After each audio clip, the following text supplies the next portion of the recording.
ஆஸ்திரேலியாவில் ஒரு கூட்டம் நடந்து கொண்டிருந்தது. அந்த கூட்டத்தில் இந்த அம்மா பிரசங்கம் பண்ண போறாங்க. இதை கேள்விப்பட்ட சில வாலிபர்கள் இந்த அம்மாவை எப்படியா இந்த கூட்டத்தில் கொலை பண்ணிடணும் அப்படின்னு சொல்லிட்டு என்ன பண்ணாங்கன்னா, சிலர் எல்லாம் பயங்கரமாக திட்டம் போடுறாங்க. இது இந்த பாஸ்டர் காதில் விழுந்துருச்சு.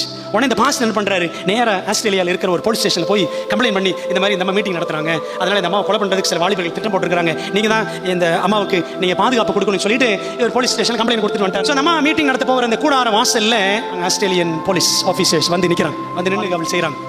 அப்படி மாலை மயங்குகிற நேரம் திடீர்னு பார்த்தீங்கன்னா அந்த இடத்துல பயங்கரமான பிரகாசம், அந்த இடமே அப்படி பளிச்சிடும் வெண்மையாக பிரகாசித்தது.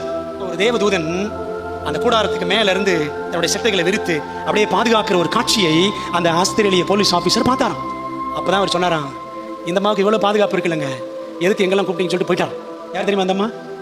எலன் ஒயிட் அம்மையார். தேவன் தம்முடைய பிள்ளைகளுக்கு என்ன பாதுகாப்பு வச்சிருக்கிறாரா? தேவதூதர்களின் பாதுகாப்பை வைத்திருக்கிறார்.